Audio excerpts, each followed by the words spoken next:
Why do dogs pant?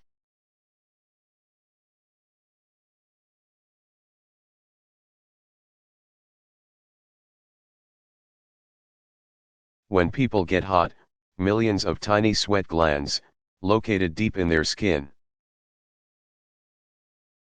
produce sweat, or perspiration, which evaporates into the air and cools them.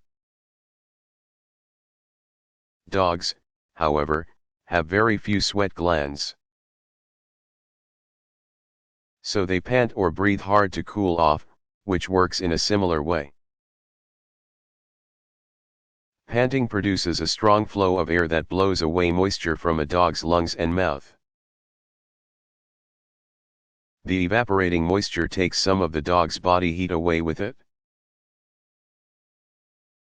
Just like a sweating person, a panting dog usually needs a good drink of water to maintain body fluids and keep the cooling process going when conditions are hot.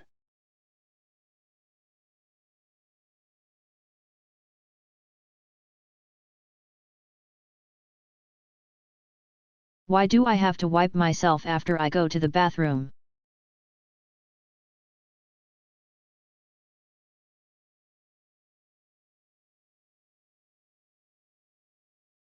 It is important to wipe yourself after you go to the bathroom for a couple of reasons. First, it keeps your clothes from becoming soiled. Second, it protects your skin from the irritation that can result if traces of urine and feces are left there. Feces contain a lot of bacteria that can multiply once they leave the body, especially in areas that are moist and airless, like around your bottom. A rash and sores can result when waste is left on the skin. So wiping helps you stay dry and clean.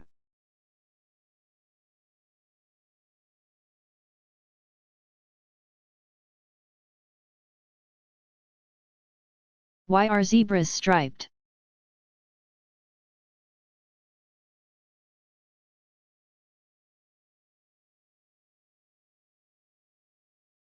Zebras are black and white, or brown and white. Striped members of the horse family that live and graze in the grassy open plains and brush country of Africa. They usually live in large herds of several hundred. Although they are fast runners, up to 40 miles, or 60 kilometers per hour, they are often overtaken by lions and leopards, their main predators. It would seem that such bold stripes and stark colors would make the zebra an easy target for its predators. But scientists believe that their stripes help zebras blend in with each other, making it difficult for a predator to single out one zebra to attack. Some have suggested that zebra's stripes resemble patterns of light and shadow in brush and grass, fooling the animal's predators from a distance.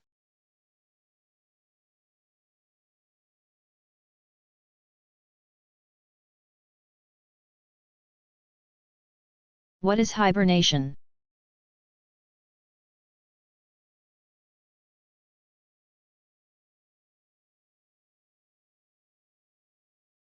During the coldest winter months, some animals migrate,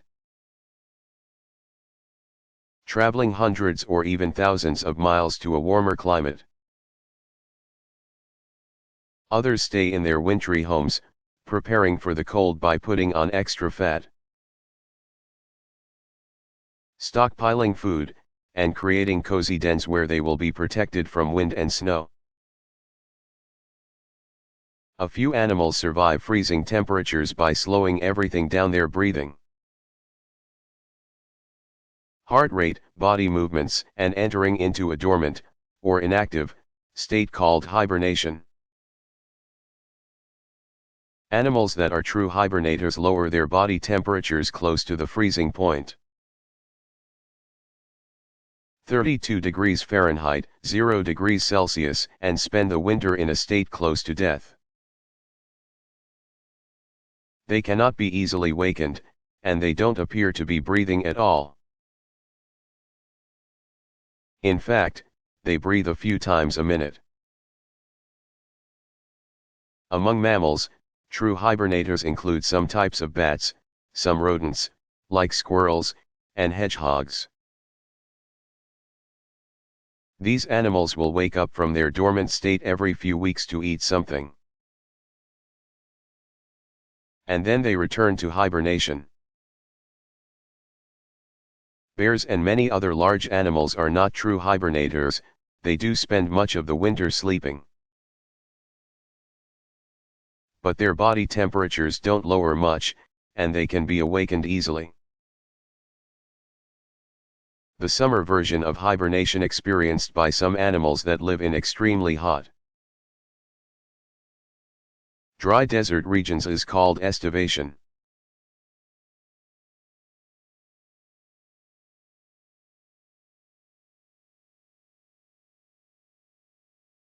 Is it possible to dig deep enough into Earth's surface to come out on the other side?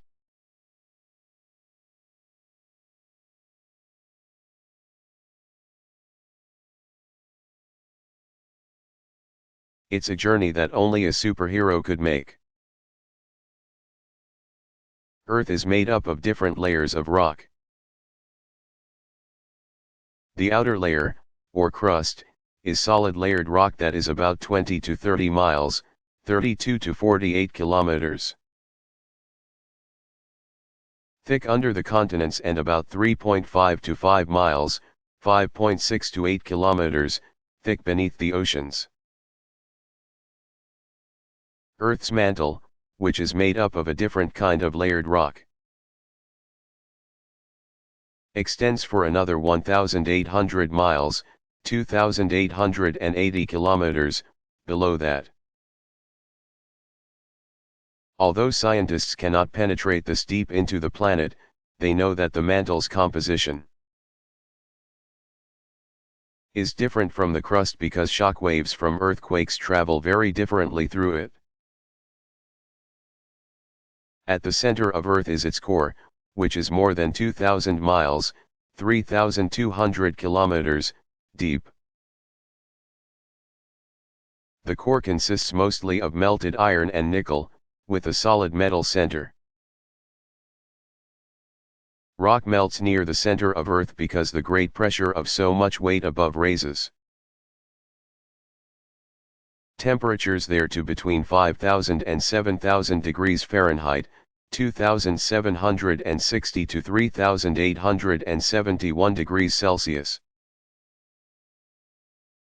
The very center of Earth may reach temperatures as high as 13,000 degrees Fahrenheit, 7,000 degrees Celsius. Scientists believe that eruptions of volcanoes, with their hot gases and lava, or melted rock, relieve pressure from Earth's interior. That pressure escapes through the shifting plates of rock that make up Earth's crust.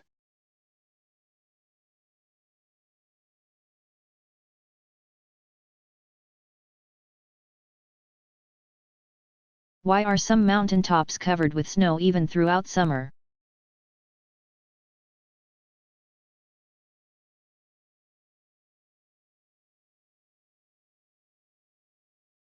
The higher you travel up a mountain, the colder the temperature becomes and the thinner the air becomes as well. Which means there are smaller quantities of the gases, like oxygen, that make up air. Some mountains are so high that the air at the top is always cold, never warming enough for snow to melt, not even in the summertime. No creatures can live in the highest regions of tall mountains, withstanding the cold, wind, and thin air, beyond a certain height, 13,000 feet, or 3,965 meters, in warm regions, even trees cannot grow on mountainsides. To stay alive when climbing the highest peaks, mountain climbers must take long tanks of oxygen to breathe.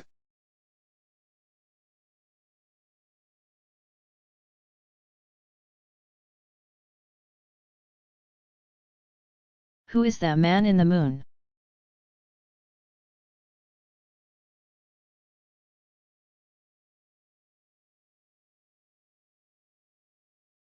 The surface of the moon is covered with mountainous highlands and smooth plains and thousands of craters, large round holes or depressions made mostly by meteorites that have hit the moon's surface. Some of these craters are many miles wide. The plains of the moon are covered by a thin layer of powdered rock that does not reflect the sun's rays very well. The highlands of the moon, however, where most of the craters are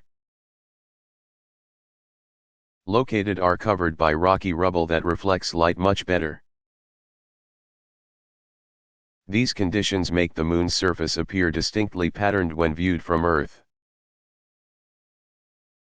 Some people think that the pattern resembles the face of a man. Because the moon does not rotate, we always see the same side of it, with the same pattern. So the man in the moon has been watching over us for a very long time. The many craters that can be seen on the moon's surface remind some people of the holes found in Swiss cheese. In fact, some people used to explain the moon's strange-looking surface to children by saying that the moon was actually made of cheese.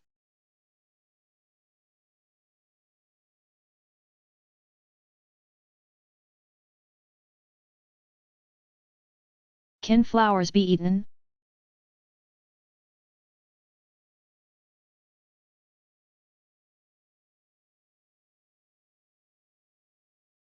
Believe it not, people have been eating flowers for centuries.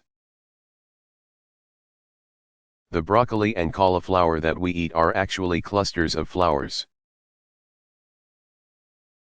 Artichokes are also flower heads. Even some blossoms that look more like regular flowers, pansies and roses, for instance, have a long edible history. Flowers can taste sweet, minty, or bitter. They give a special flavor or even a pretty look to many foods. But it is very important to know which flowers, or parts of flowers, can be eaten, because lots of plants are poisonous. Even if you know it isn't poisonous, it's better not to eat blooms that you find growing outside, because you don't know if they've been treated with chemicals, pesticides, to control insects. Safe, edible flowers can be found in food stores. Or you can grow your own from seeds that come in specially labeled packets that tell you the flowers will be okay to eat.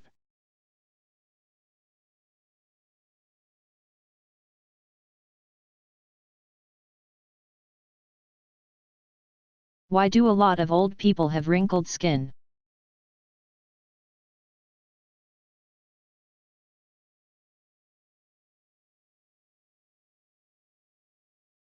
Skin is made up of two layers. The thin surface layer is called the epidermis.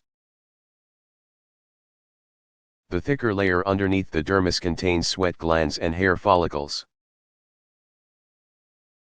New skin cells are made in the dermis, which gives your skin its firm and elastic, or stretchy, feel. When people get older, the fibers that make up skin become thinner and lose their elasticity. Places where skin is repeatedly stretched and folded from smiling or frowning. for example, no longer snap back into place, and lines and wrinkles form there.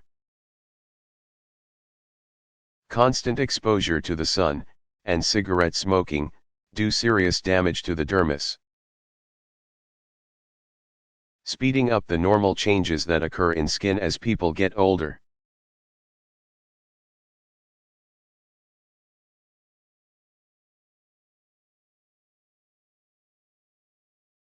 If I hurt myself and bleed a lot, can I run out of blood?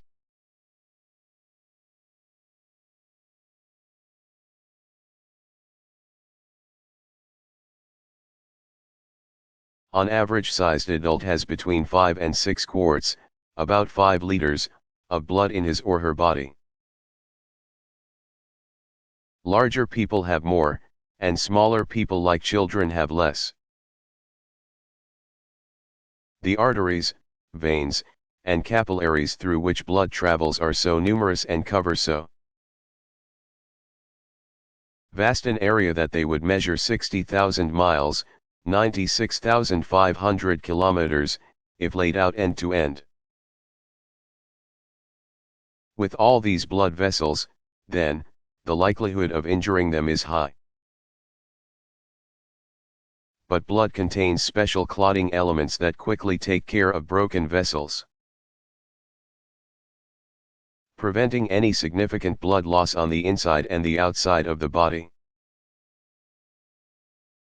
So your chances of running out of blood from a common injury are very, very low. And new blood is soon made to replace that which you have lost. But during a rare, serious accident in which a large artery is injured, the situation can be dangerous. Arteries carry oxygen-rich blood that is pumped away from the heart under strong pressure. When an artery is injured, then blood that runs through it doesn't have time to clot before it leaves the body. If a quart or more of blood is lost, a person goes into shock, a condition where blood circulation and other important body functions slow dangerously, leading to death in extreme cases. But if the injured person is close to a hospital, blood transfusions can be given, saving his or her life. Transfusions are collections of blood taken from healthy people,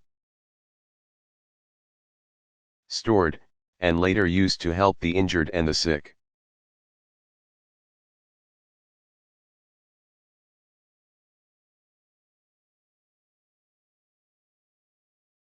Can any animals talk?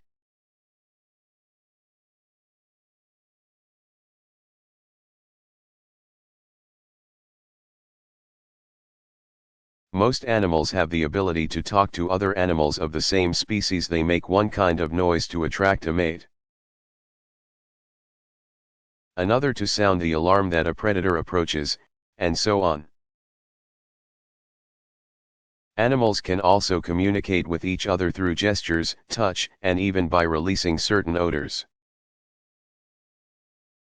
The more evolved the animal, the more complex their communication becomes. Animals that live in complicated social structures, with a leader and followers, communicate the details about that social order to each other. As for whether animals can talk to humans, this simple question has sparked heated debate among scientists for many years. Experiments teaching chimpanzees sign language so they could communicate with their human observers resulted initially in exciting discoveries. It appeared that the chimps had learned to put together simple sentences from the signs they had learned. A closer look, however, revealed that the animals had simply learned to move their hands in ways that pleased the humans. The scientists, eager to believe communication with the chimps was possible, misinterpreted the animal's gestures. A few years later, in the mid-1990s, scientists in Atlanta, Georgia, worked with bonobo, or pygmy, chimps to teach them to associate words with dozens of different symbols on a keyboard. The scientists believe that these chimps learn to communicate following instructions and offering information at the level of a human toddler. While many experts agree that such basic communication between the smartest primates and human beings is possible, some linguists, or human language specialists, don't think that animals can learn our languages. They feel that studies like the ones done with the bonobo chimps simply show that the animals are very good at being trained. They can figure out which buttons to push to get food and other rewards from the scientists. Many pet owners and scientists have had great success teaching parrots, particularly the African gray parrot, to talk. Parrots have outstanding mimicking abilities. They can imitate a human voice with surprising accuracy, and they can learn a great number of words. What is unclear, however, is whether parrots can really understand the words they say, or if they are merely imitating what they hear.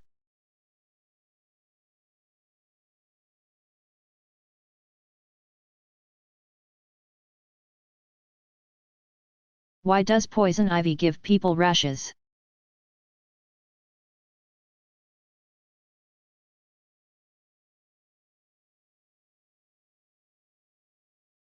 A very irritating oily substance called urushiol is in all parts of a poison ivy plant, as well as in its itchy cousins, poison oak and poison sumac. The plants are found across North America, especially near streams and lakes. The oil itself is harmless, but once it interacts with substances on human skin, it can be interpreted by the body as an unwanted foreign invader.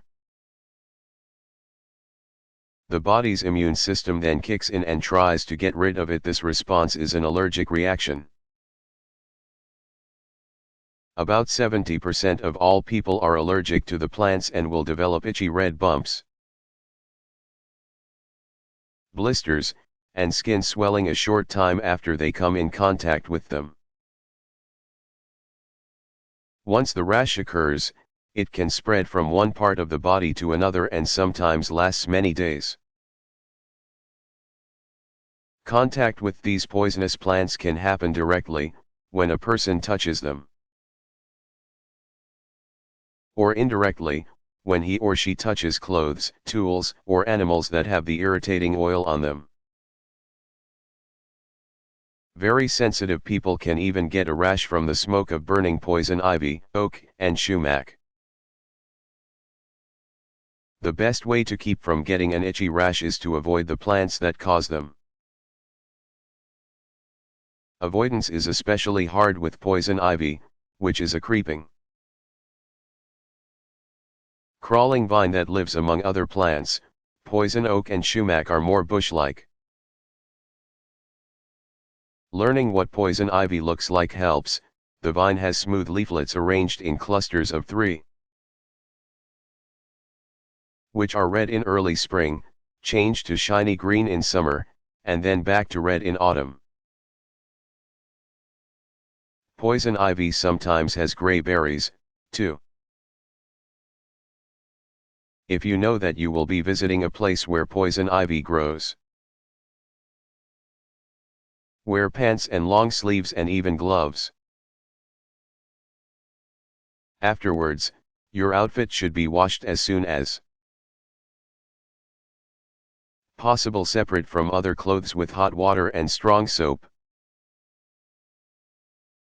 If you accidentally touch a poison ivy plant, Wash your skin with soap and water right away and then use rubbing alcohol to make sure that all of its irritating oil is gone. If you get a rash anyway, try not to scratch, which will only make it worse. Most people get relief from such rashes with anti-itch medications like hydrocortisone, which reduces the swelling and keeps your body from reacting to the plant's oils. See a doctor if the rash covers your face or a large area on your body.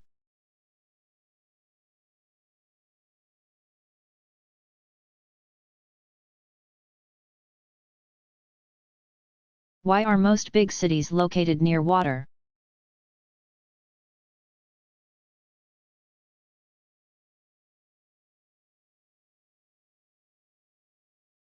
Most large cities got their starts in the days before trains, airplanes, or cars.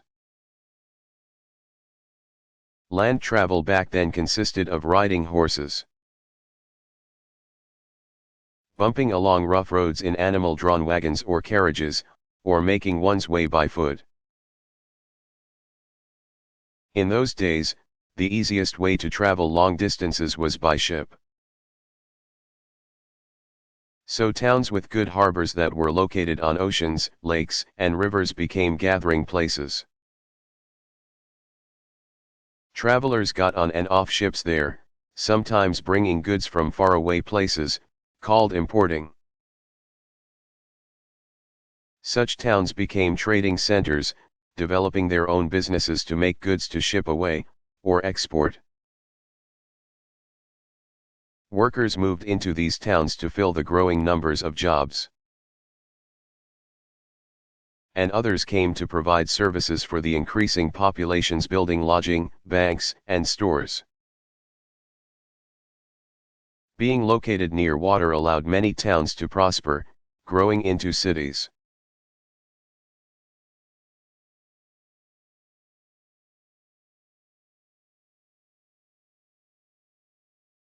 Why should I cover my mouth and nose when I cough and sneeze?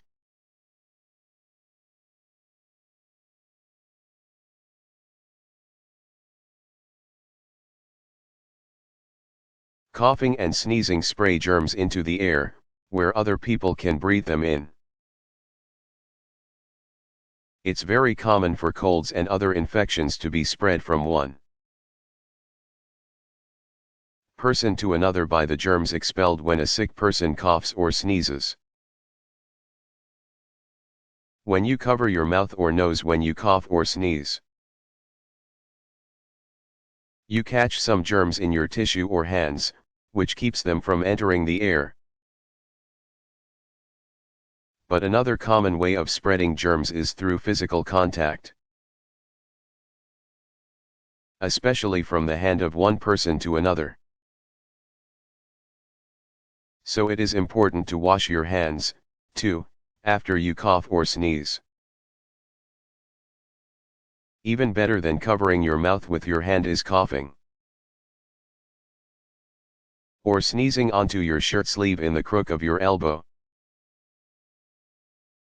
That way, the germs from your mouth end up on your sleeve, which is far less likely than your hand to have contact with other people. And the germs on your sleeve will soon die if they aren't passed along to another person.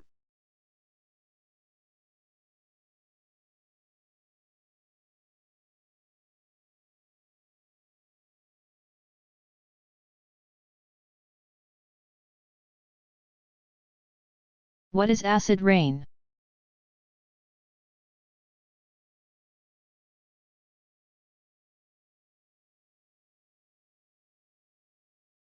Some of the gases released as waste products from factories, cars, and power plants mix with water vapor in the atmosphere to produce acid rain, or sleet or snow. Rain is slightly acidic anyway, but when mixed with such chemicals as sulfuric acid and nitric acid, it can reach dangerous levels. Acid rain can damage soil, crops, and forests as well as eat away at the outer surfaces of buildings. In some places, acid rain that has fallen into lakes and rivers has caused severe harm to the animals and plants living there. Acid rain has affected many parts of the United States and Canada, as well as countries in Northern and Western Europe and parts of Asia. Because the wind can carry pollutants great distances from their source, many areas have suffered devastating effects of acid rain without being responsible for the chemical waste that caused it.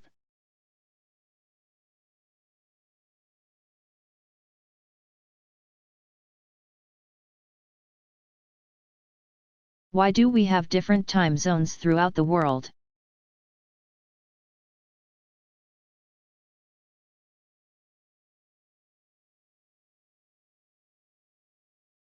At one time, every region of the world had its own system for measuring time. Traveling from one locality to another could be very confusing. Adding to the confusion is the fact that, even if every place measured time in the same way with each day being 24 hours, each hour being 60 minutes, etc., the fact that Earth is constantly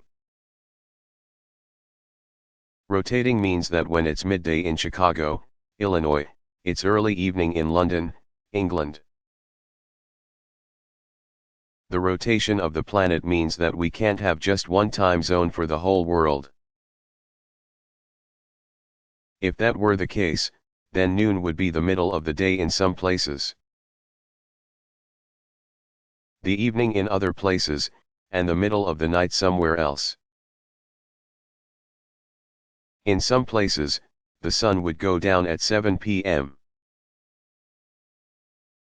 But that same hour thousands of miles to the east would be the time the sun was rising. In the late 1800s, participants at an international conference figured out a way to divide the world into different time zones to account for Earth's movements. In one day, Earth makes one rotation on its axis. It moves 15 degrees every hour, so after 24 hours it has come full circle, or 360 degrees. Scientists therefore decided to divide the planet into 24 sections of 15 degrees each. They used the imaginary longitudinal lines, called meridians, that run between the North and South poles. The starting point is a place called Greenwich, a London suburb.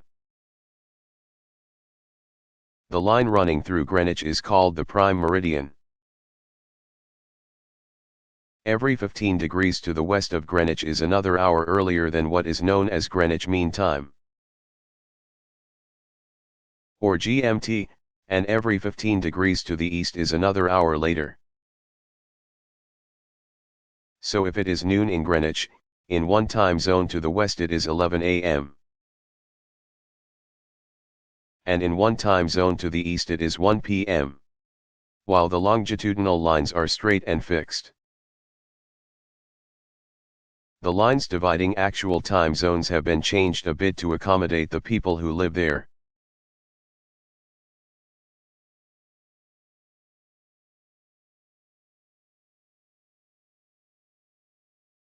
How can you tell if a mushroom is poisonous?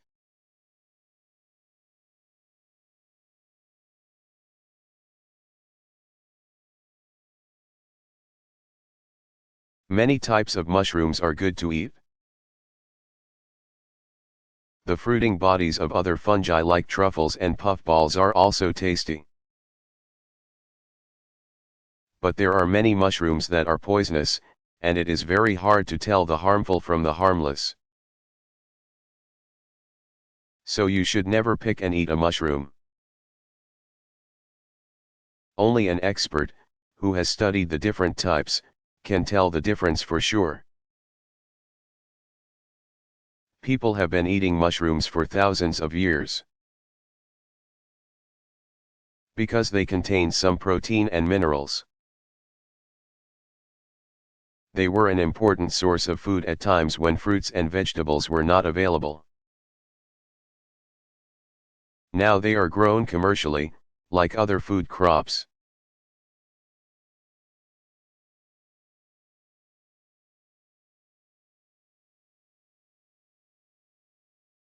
Why do woodpeckers make such a racket?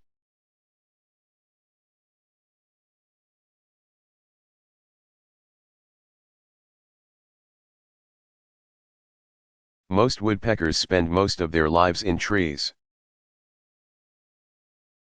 But instead of perching on a branch, woodpeckers spend their days climbing up the tree in a spiral pattern, searching for insects to eat. Some also eat berries and fruit, and others, called the sapsuckers, eat tree sap. They find insects by repeatedly and rapidly pecking at tree bark with their sharp bills. An action that produces the telltale hammering noise. Woodpeckers have long, thin tongues that they use to reach into the holes they've created and pull out insects. Woodpeckers also peck at trees to carve out holes they can use for nests. Male woodpeckers make such tapping noises to attract a mate and to tell other males where their territory is, and to keep away from it. Woodpeckers have thick, strong skulls that protect their brains and other organs from the stress of their repeated pecking.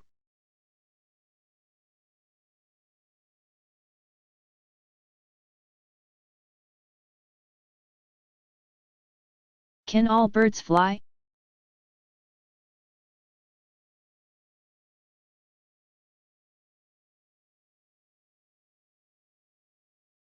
All birds have wings, but not all of them can fly.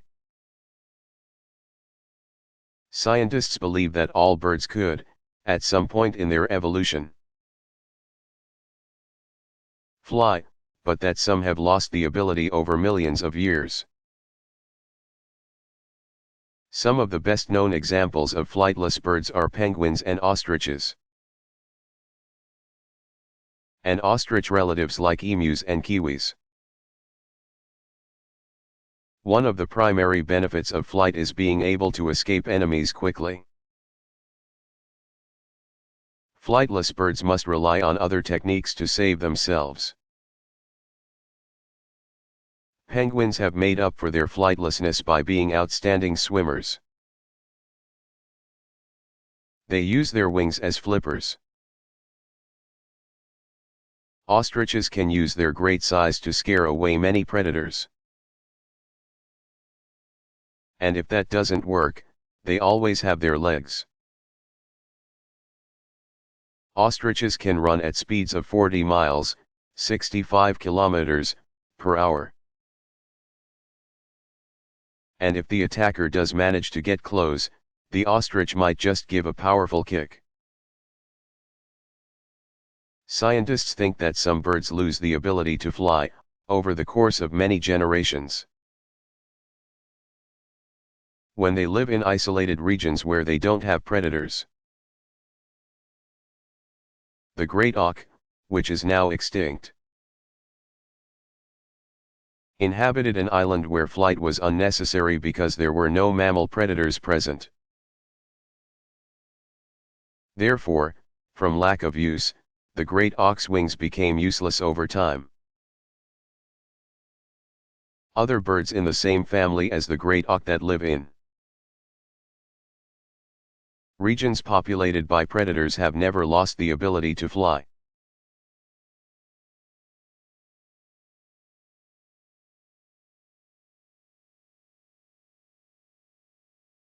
What is a tidal wave?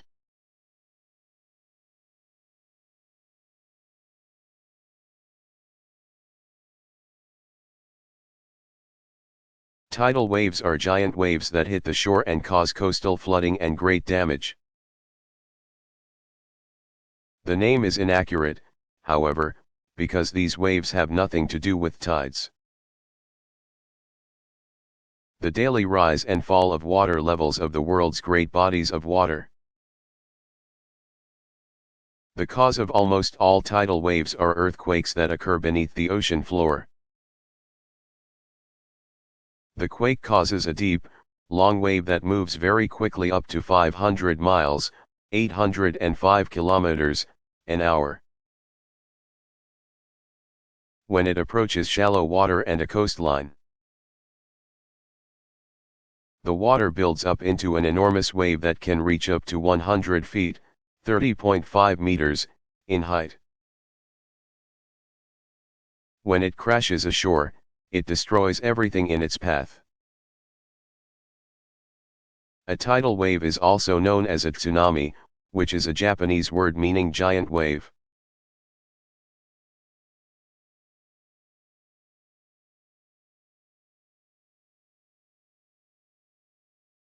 How are countries formed?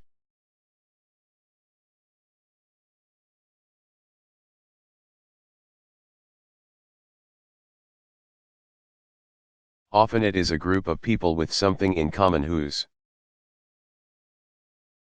members identify with one another that makes up a country. It may be a shared race, religion, language, history, or culture that makes people feel that they belong together as a nation. Because of its uniqueness, the group feels that it should govern itself as an independent country. This feeling of shared identity and loyalty to the group is frequently behind the rise of nations. Some countries are so large and have such complicated histories of war and conquest that they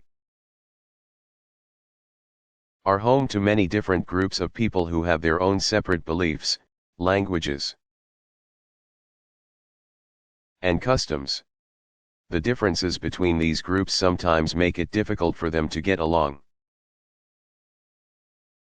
A nation is weakened by such groups if they put their own interests ahead of those of their country. But a population of many different groups can also enrich a country with diverse ideas and cultures if a spirit of acceptance and cooperation exists.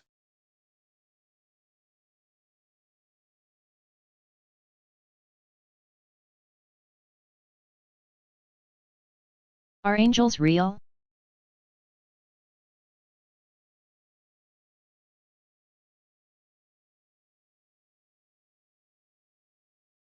In many religions, angels are powerful spiritual beings who live with God but who sometimes become involved in the lives of people on earth, often bringing God's messages to them. According to the Bible, for instance, the angel Gabriel appeared before the Virgin Mary and announced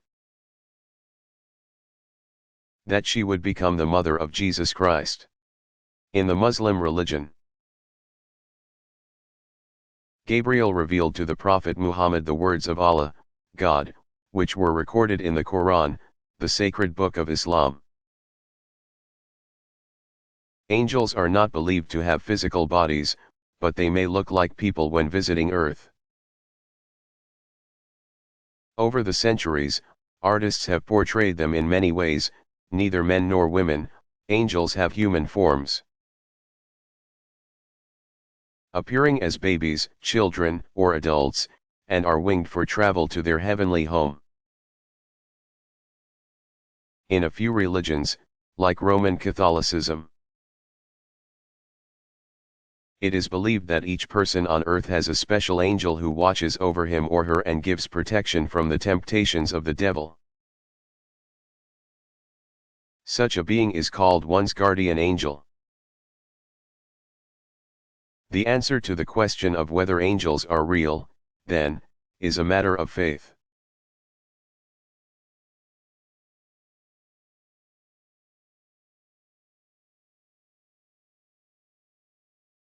How can mammals that live in the water sleep?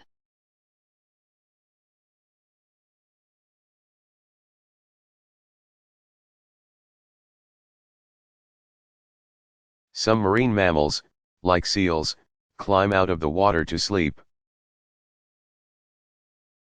Others, like whales, cannot leave the water. For one thing, they cannot move on land. And for another, a large whale's body weight would crush its lungs if it were stuck on land. Therefore, many of these animals must sleep while in the water. But they also need to be alert enough to rise to the surface every so often to get a breath of air. Human beings, and many other animals, have an involuntary breathing system, which means that we continue to breathe even when we are sleeping and not conscious of doing so. Scientists suspect that whales and dolphins have voluntary breathing, which means they have to be somewhat alert to bring their blowholes to the surface and open and close them. In order to rest and yet still be conscious enough to breathe. Marine mammals must sleep lightly, many doing so while swimming slowly near the water's surface. When bottlenose dolphins sleep, half of their brain rests while the other half remains alert. And one eye stays open, to detect food or danger signs in the water. After a couple hours, it switches, with the other half resting and the first half staying awake. Sea cows and manatees, which usually live in warm, shallow water, float at the surface when they are resting. If the water is shallow enough, they can rest their bodies on the ocean bottom and keep their heads above water.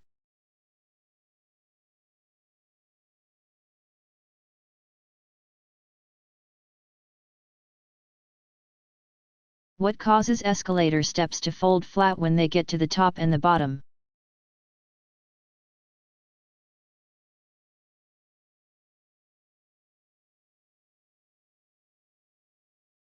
The secret has to do with hidden wheels connected to each step that run along rails. Each stair has two wheels on each side.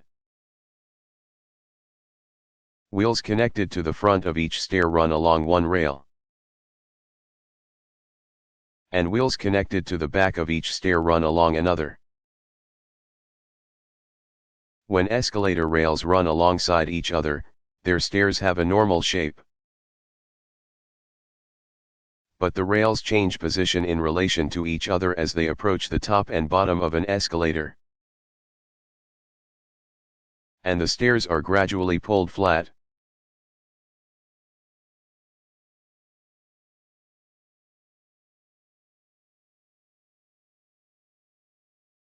What is substance abuse?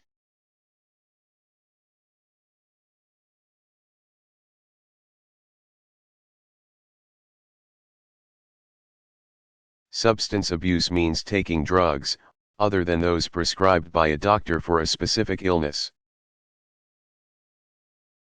in amounts that are dangerous or that prevent a person from doing everyday things, like going to school or work. The substance being abused can be alcohol, marijuana, pills called tranquilizers that make people feel very tired and relaxed, household products that are inhaled, or a number of other drugs. Drug abuse happens all over the world, to all kinds of people, young and old. It frequently causes terrible damage to the person's body, to relationships with family and friends, and to career or education. In some cases, substance abuse leads to death, because the person taking the drugs gets involved in an accident or because he or she overdoses, or takes enough of the drug to cause the body to completely shut down.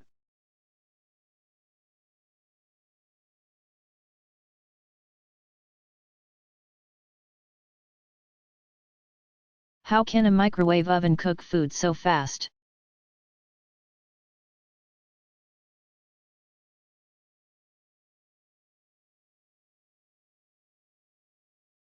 Unlike other ovens, which cook food with heat waves made from burning gas or electric currents,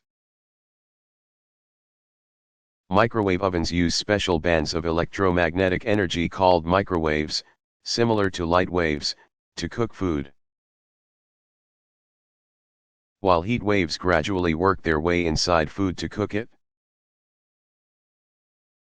microwaves can travel right through food in an instant. In a microwave oven, a device called a magnetron produces a beam of microwaves that pass through a spinning fan, which sends the waves bouncing in all directions. As they travel through food, their energy is absorbed by molecules of water. The water molecules vibrate at the same high speed as the microwaves, 2.45 billion times per second, and rub against other molecules. All this movement and friction causes a great deal of heat, cooking the food inside and out. Microwave food is cooked through a process similar to steaming, which explains why it doesn't turn brown. But some microwave ovens have traditional heating elements to make food look more appealing, giving it the outer color that we expect in cooked food. Certain materials allow microwaves to pass through, meaning they aren't heated by the waves, while other materials absorb the waves and still others reflect them, or bounce them back. For this reason, it is important to be careful about the containers and coverings we use in microwave ovens. Microwaves pass through glass and plastic wrap, for example, which are safe to use, as are paper products and most sturdy plastics. But metal containers and coverings like aluminum foil are reflective.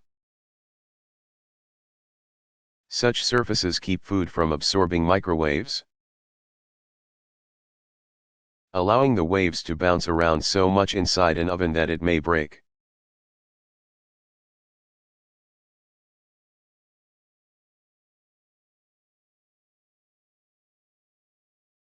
What better reason could you have for taking good care of the library materials that you use?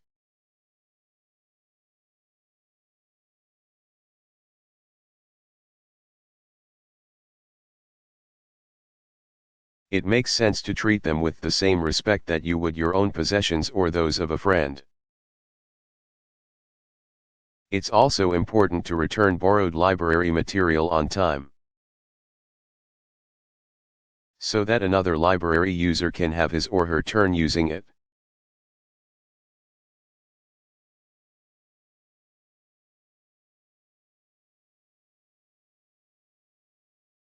When were knives, forks, and spoons first used?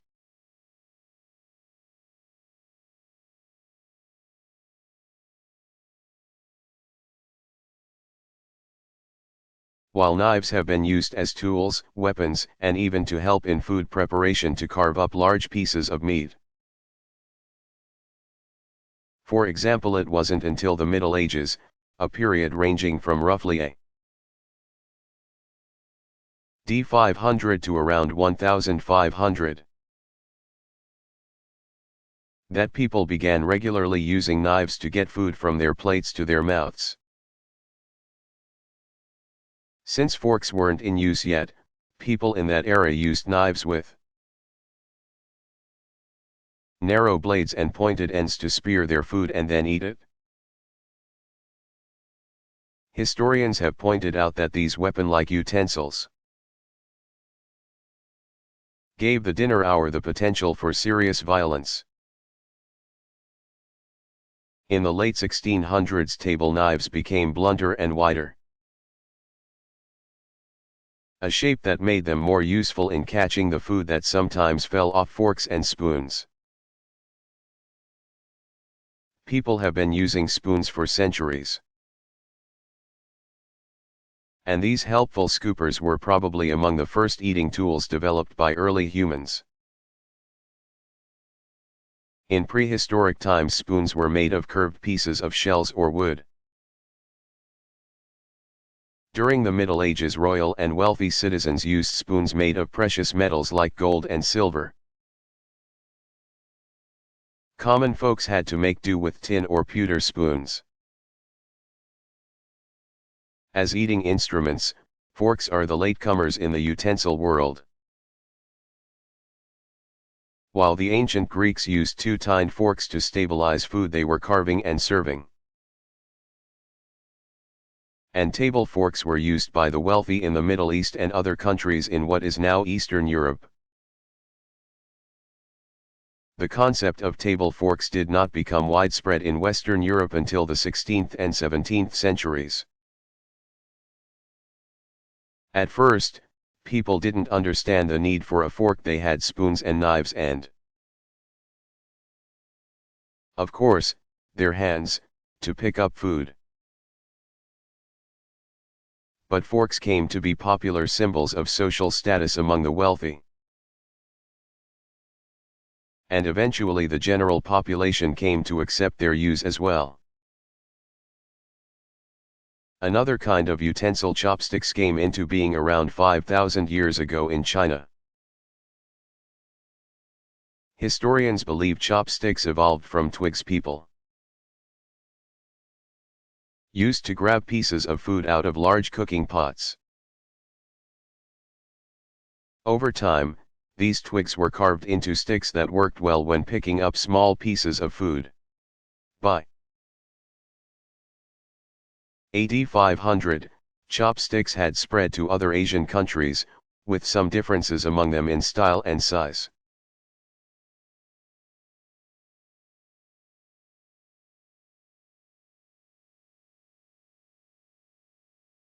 What is the funny bone?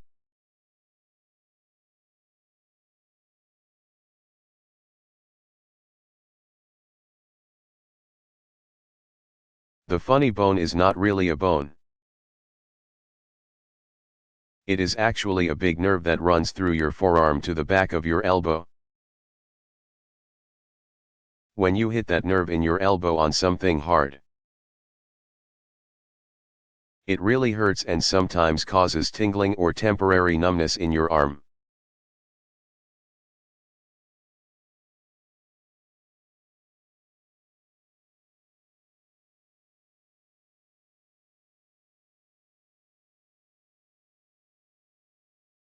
How do trains run?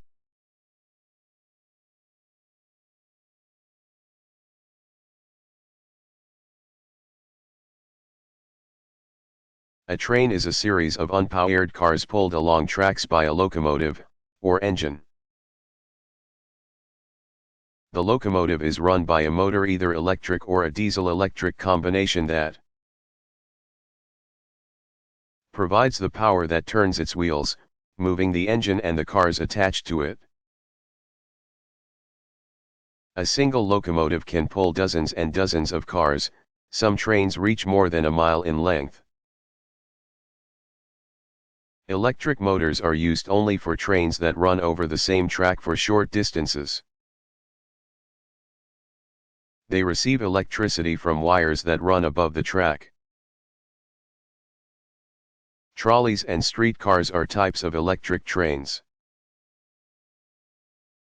A subway train is powered by electricity delivered through a third rail on its tracks.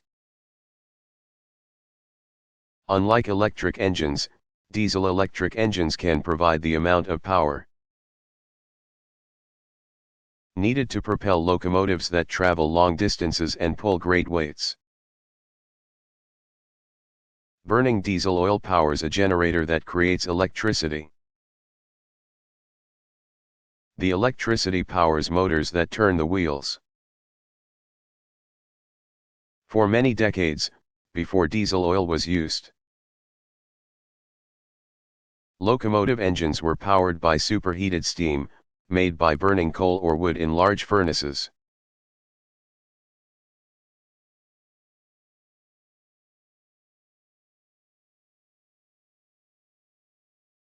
What causes an itch?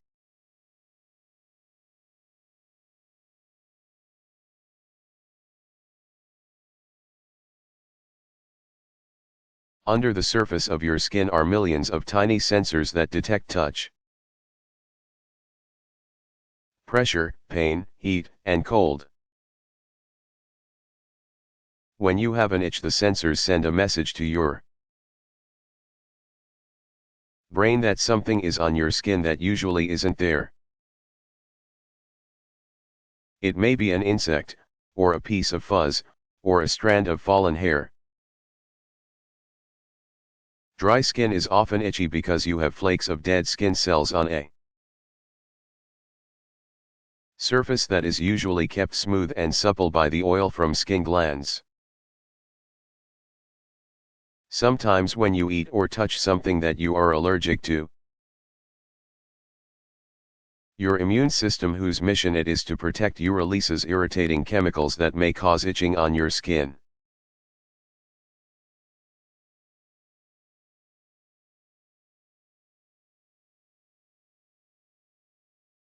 Why shouldn't I pick my nose?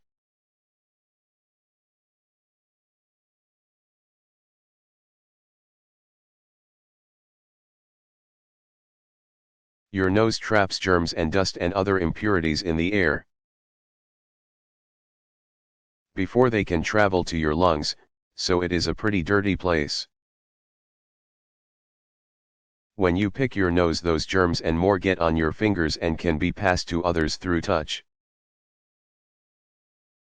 A tissue which can be quickly thrown away should be used to wipe or clean your nose. Picking your nose could also damage the many blood vessels in your nose's thin lining, causing a nosebleed.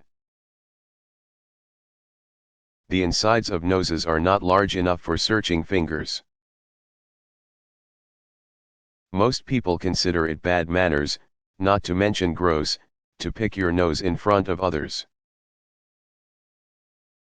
Nose picking is an unhealthy practice that shows a lack of concern for others as you spread your germs around.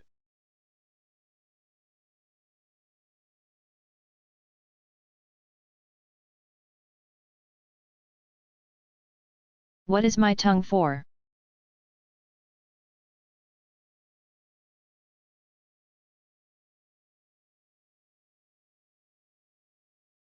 Without your tongue, it would be nearly impossible to do three important functions: eat, taste, and talk. The tongue is a complex group of muscles that moves food around your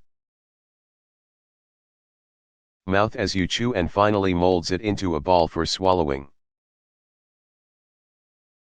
Just try eating anything without using your tongue. In addition, taste buds, clusters of special cells located on the surface of your tongue, are mostly responsible for your ability to taste food and drink. Although other parts of your mouth have some taste buds, too. Your 9,000 or so taste buds can recognize 4 types of flavors: sweet, salty, sour, and bitter. Besides helping you enjoy food, tasting is very important because it keeps you from eating food that has spoiled and is unsafe. Finally, your tongue, along with your mouth and lips, helps you to make the special sounds you use to speak.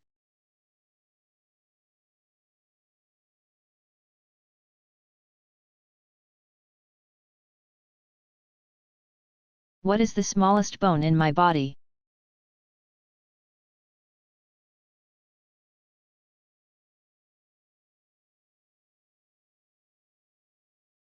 The smallest bone in your body is the stirrup, located in the middle ear. It is about the size of a grain of rice. It is named that because it looks just like a tiny stirrup. The part on a horse's saddle on which you rest your foot. When sound waves enter your ear canal, they vibrate your eardrum. The 3 tiny bones behind it also vibrate. increasing the strength of the sound as it passes through the middle ear. The stirrup, along with the hammer and the anvil bones also named for their shapes, transfer their vibrations to the inner ear, where they become nerve impulses and travel to your brain.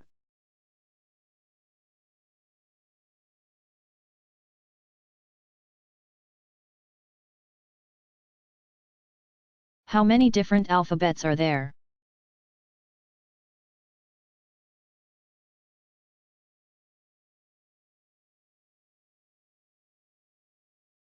There are about 46 different alphabets in use today. Modern English and languages of Western Europe, Africa, and the Americas use a modified version of the Latin alphabet, which was developed by the ancient Romans. The Cyrillic alphabet, which is used by many countries in Eastern Europe like Russia, Serbia, and Bulgaria, is based on the ancient Greek alphabet. Modern Greek, Hebrew, and Arabic all have their own alphabets. Hebrew and Arabic are written from right to left. Some writing systems that are in use today are not true alphabets. A true alphabet is a system of writing in which symbols or letters represent all the sounds of a language. The Indian Devanagari alphabet is the source of many types of Asian writing. Some of its symbols represent syllables of words instead of individual sounds. Japanese uses similar syllabic features. It also shares features with China's non-alphabetic system of writing, where each of its many symbols or characters represent a different word or idea. Modern Japanese and Chinese are written from right to left, too, though they were once written from top to bottom in vertical columns. As you can imagine, these writing systems are especially challenging to learn. China's writing system is so complex, in fact with several thousand characters, that it has kept much of that country's population from becoming fully literate, able to read and write.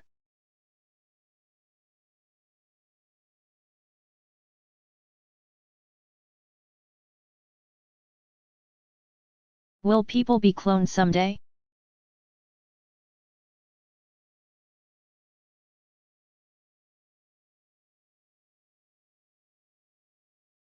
The breakthroughs in cloning technology made by the Rosslyn scientists and several other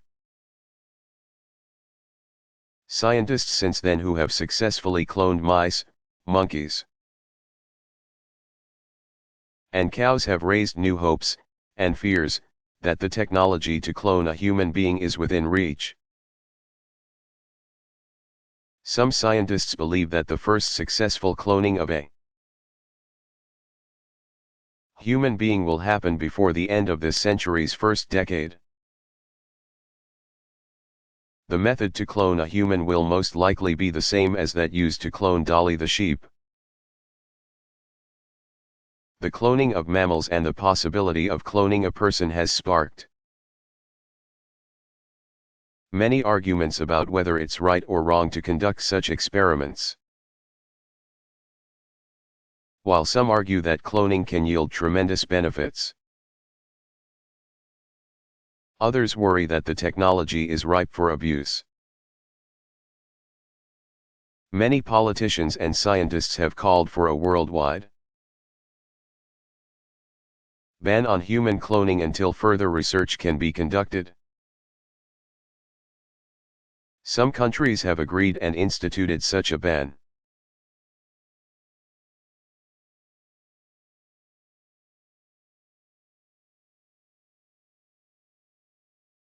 Where did our alphabet come from?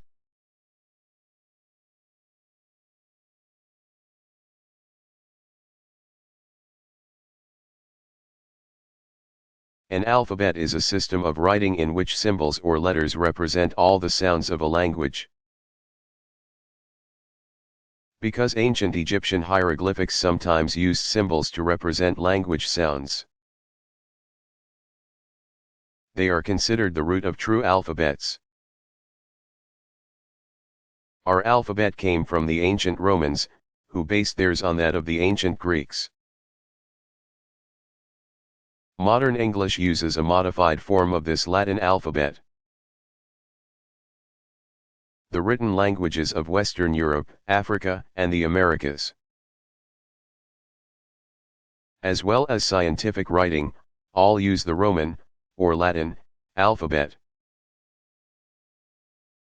It has 26 letters, and is written from left to right.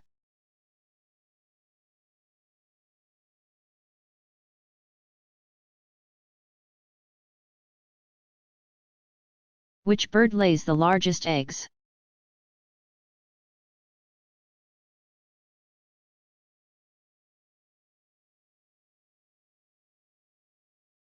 The largest eggs, not surprisingly, are laid by the largest bird, which is the ostrich.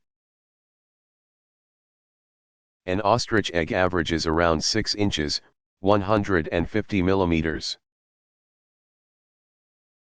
in length and around 5 inches, 125 millimeters, in diameter. It weighs about 3 pounds, 1.35 kilograms. A male ostrich mates with several females during one mating season, and all of those females lay their eggs in one large nest, which can contain several dozen eggs at one time. Over the course of the 40 days it takes the eggs to hatch. The male sits on the nest at night, and the females take turns during the day.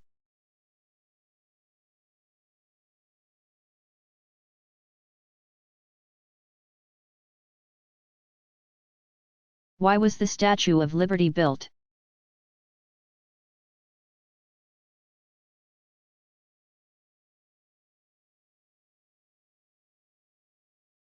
The Statue of Liberty, officially named Liberty Enlightening the World and sometimes referred to as Lady Liberty, was built in the late 1800s as a symbol of the friendship between France and the United States. France had supported American efforts to gain independence from England in the 1770s. And the United States had returned the favor during France's Revolution of the 1780s and 1790s. A joint effort between the two nations, the statue was designed and built in France.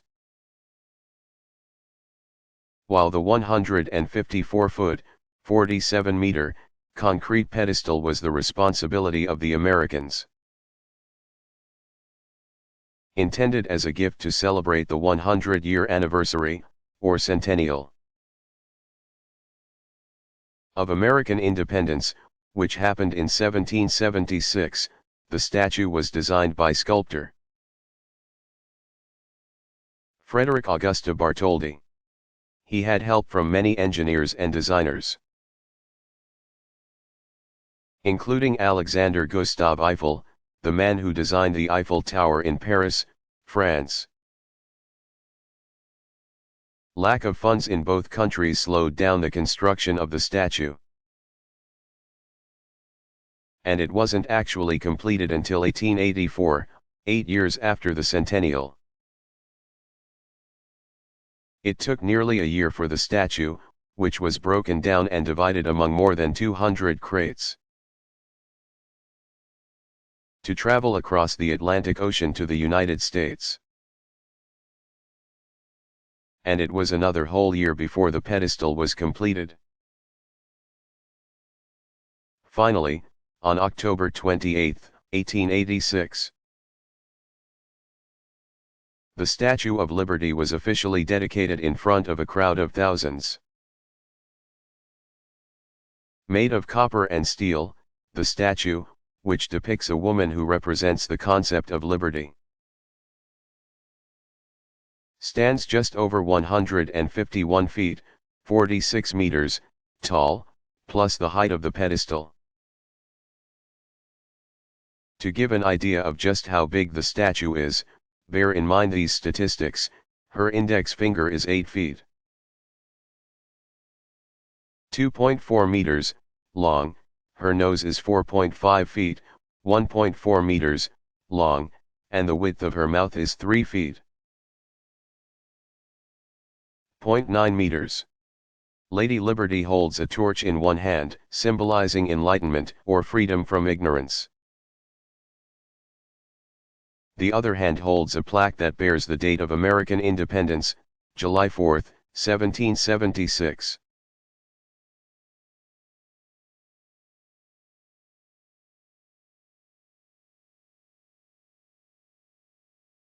Why don't dogs get hoarse when they bark a lot?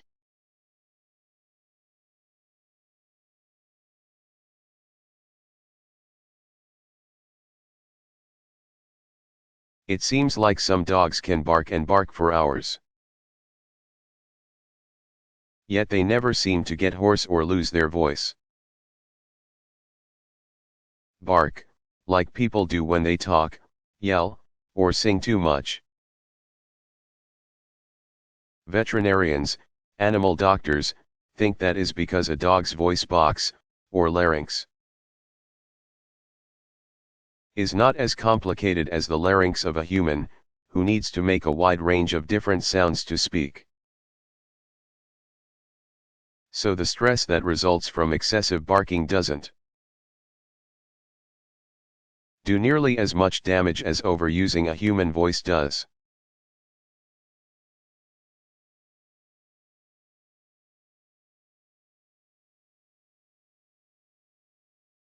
How many eggs can a chicken lay?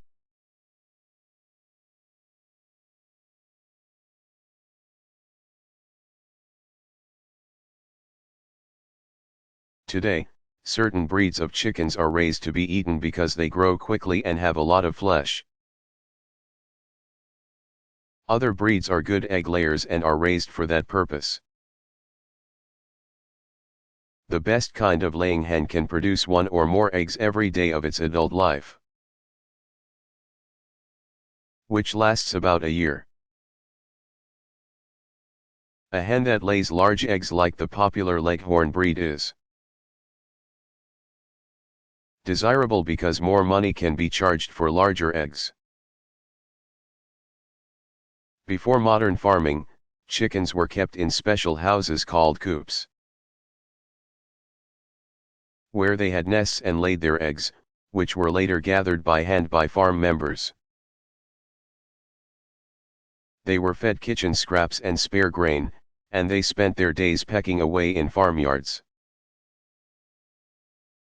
looking for insects or seeds or any other food they could find.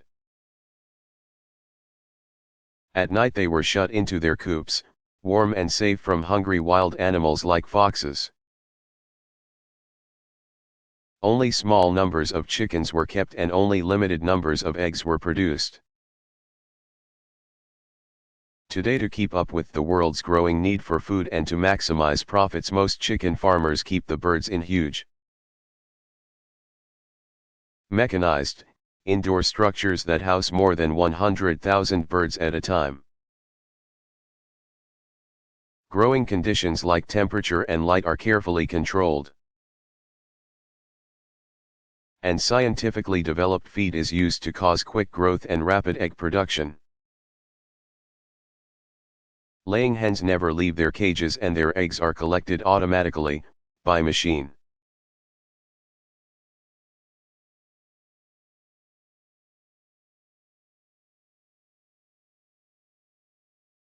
What could it be, then?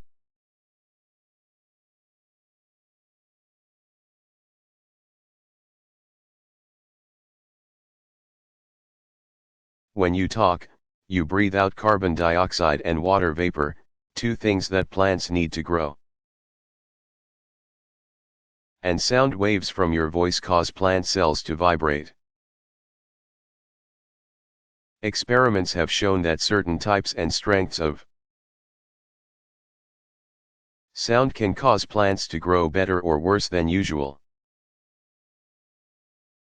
Plants exposed to classical music, for instance, grew thick, healthy leaves and developed good roots. Jazz had the same beneficial effect. Plants exposed to country music had normal growth. But those that were exposed to rock music did very poorly. Their root development was so terrible that the plants began to die.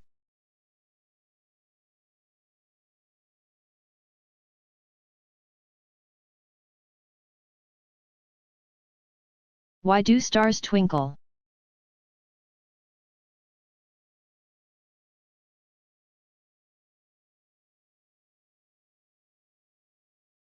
The light of stars travels through the many layers of Earth's atmosphere before it reaches our eyes.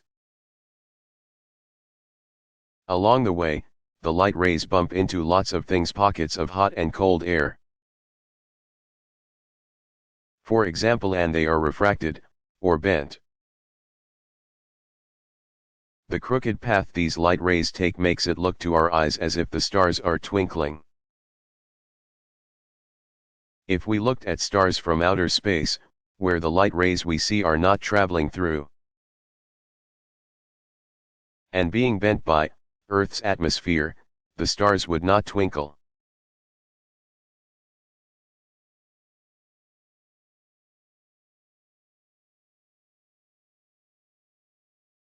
Can spiders fly?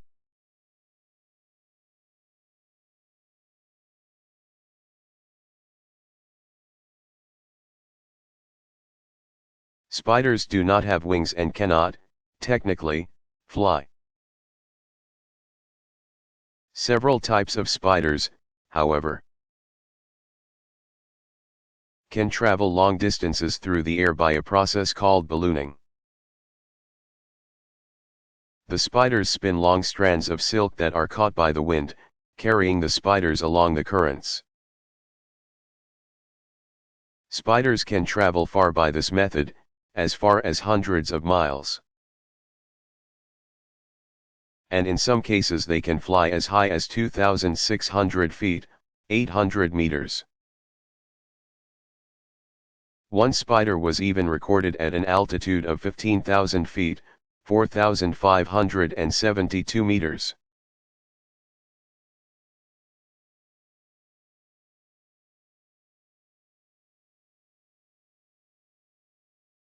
What is a bruise?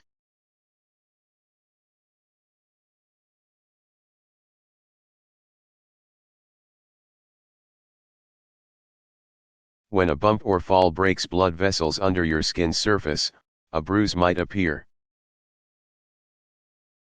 The blood that seeps out of the vessels and into your tissues changes color over several days, usually from red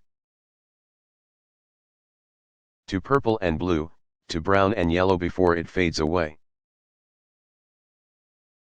Bruises are not harmful unless they are very severe. Bruises on your shin and head, where bones are located just beneath the skin, can swell a lot, like with a black eye. A cold, wet cloth or ice can reduce the swelling.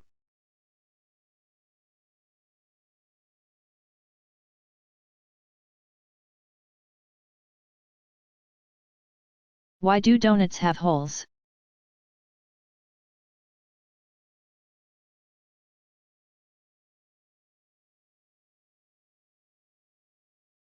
A donut is a little cake fried in oil that has a hole in the middle. Since ancient times, almost all cultures have had some type of fried cake. It is believed that American author Washington Irving, who wrote the stories The Legend of Sleepy Hollow and Rip Van Winkle, came up with the name donut when he described the balls of fried sweetened dough made by Dutch settlers in colonial New York as doughnuts. A sea captain named Gregory Hansen is given the credit for inventing the hole in the donut. Legend relates that one night while Hansen was eating a fried cake and piloting his ship, a storm arose. Needing both hands free to steer, he jammed his cake over a spoke of the ship's wheel and the donut was created. The captain was so pleased with his invention that he ordered the ship's cook to put holes in the fried cakes from then on.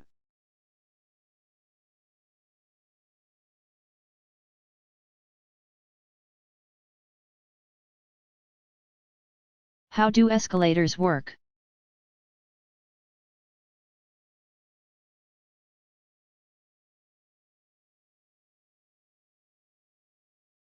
An escalator is a continuously moving stairway. It takes people from one floor of a building to another, just like an elevator. But it can transport many more people than an elevator can in the same amount of time. Between 5,000 and 8,000 per hour. An escalator is run by an electric motor located at the top. It turns a large, geared drive wheel that moves a chain with steps attached to it in a continuous loop above the floor and below. A large return wheel guides the chain at the bottom of the escalator. So a set of escalator stairs runs under the set you travel on, which pop up for more riders. Rubbery handrails, which also move in a continuous loop, are connected to the drive wheel as well and give riders a good grip as they travel along.